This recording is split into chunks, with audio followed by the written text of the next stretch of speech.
बीते दिनों कांग्रेस अध्यक्ष अजय राय के आवास पर राहुल गांधी के पुतला फूके जाने को लेकर आज इंडिया गठबंधन के द्वारा संयुक्त रूप से जिला अधिकारी वाराणसी को ज्ञापन देकर अजय राय के परिजनों को जान माल के खतरा बताते हुए सुरक्षा दिए जाने के साथ ही पुतला दहन कार्यक्रम में शामिल भाजपा कार्यकर्ताओं पर विधिक कार्रवाई करने की मांग को लेकर आज जिला मुख्यालय सपा कांग्रेस और अन्य दलों के कार्यकर्ता पहुंचे। इंडिया गठबंधन के कार्यकर्ताओं ने कहा कि कुछ तुच्छ मानसिकता के भाजपा के कार्यकर्ता प्रदेश अध्यक्ष और वाराणसी के लोकसभा के प्रत्याशी अजय राय के आवास पहुंचकर पुतला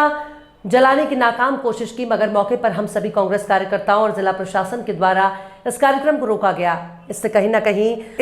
कहीं अजय राय के परिजनों को जान माल का खतरा दिखाई देता है। कांग्रेस कार्यकर्ताओं ने कहा कि राजनीतिक में किसी भी विशेष व्यक्ति को टारगेट करके उसके आवास पर जाकर के धरना प्रदर्शन करना गलत है।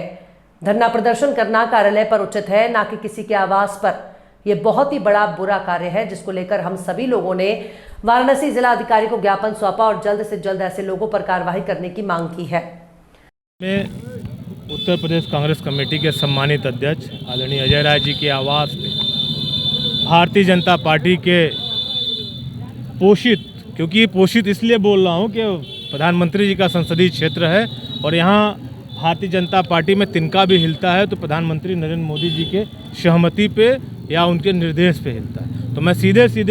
परसों की घटना जो घटी है बनारस में, इसके लिए नरेंद्र मोदी जी को जिम्मेदार ठहराते हुए कि उनके इशारे पे भारतीय जनता युवा मोर्चा के और कथित हिंदूवादी लोगों ने, जो अखबार में जैसी सूचना आई है, कथित हिंदूवादी लोगों ने अजय राय जी के घर को लक्ष्य करके जा रहे थे पुतला फूकने के लिए। मैं बनारस पुलिस प्रशासन की सराहना करता हूं कि हम सबके सूचना पे उन लोगों को रोका, लेकिन उनकी मंशा उस दिन पुतला फूकने की ही नहीं थी, आदरणीय अजय राय जी के घर के अंदर तोड़फोड़ करने की भी थी। जो हम लोग को जो जानकारियां आ रही हैं उनके बीच के लोगों से, उनको उनके घर में तोड़फोड़ करने की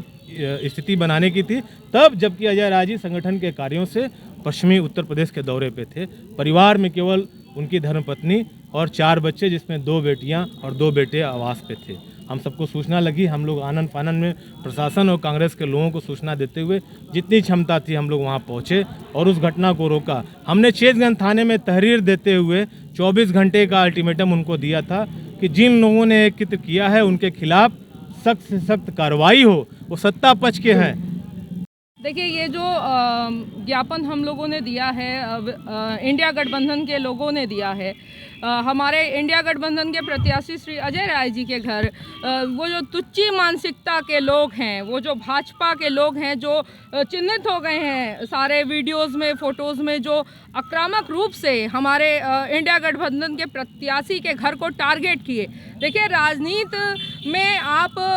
परिवार को टारगेट करके, परिवार को भयभीत करके, परिवार को डरा के आपने जिस तरीके से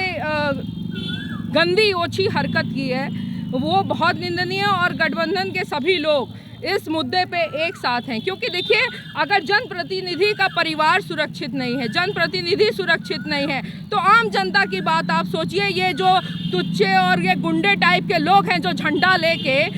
पुतला फूक रहे हैं रोड पे, आप विरोध करिए, विरोध करने के लिए नहीं रोका जा रहा है, लेकिन आप किसी के परिवार को अगर टारगेट करते हैं तो मुझे लगता है शासन प्रशासन दोनों को चेत जाना चाहिए कि वो दिन बहुत करीब है जब जनता इसी तरीके से जनप्रतिनिधियों, वो जनप्रतिनिधि जो काशी की बात पे चुप रहते हैं, जो किसान भाइयों के बात पे चुप रहते हैं, जो बुनकरों के बात पे चुप रहते हैं, जो बलात्कार होने पर चुप रहते हैं, ऐसे जनप्रतिनिधि, ऐसे यहाँ के राज्य मंत्री के घर को घेरने का काम स्वयं जनता करेगी। तो शासन प्रशासन को अब चेत जाना चाहिए, क्योंकि काशी की बात है भाई, ये बाबा विश्वनाथ की नगरी है जहाँ मर्यादा में रह के सारे चीज़ होती है। तो हम यही यहाँ कहने आए थे और बोलने आए थे कि अगर इन सब चीज़ों पे अंकुश नहीं लगा तो हम गठबंधन के साथ ही एक बड़ा जन आंदोलन करने वाले हैं, जो सड़क से संसद तक इसकी गूंज जाएगी।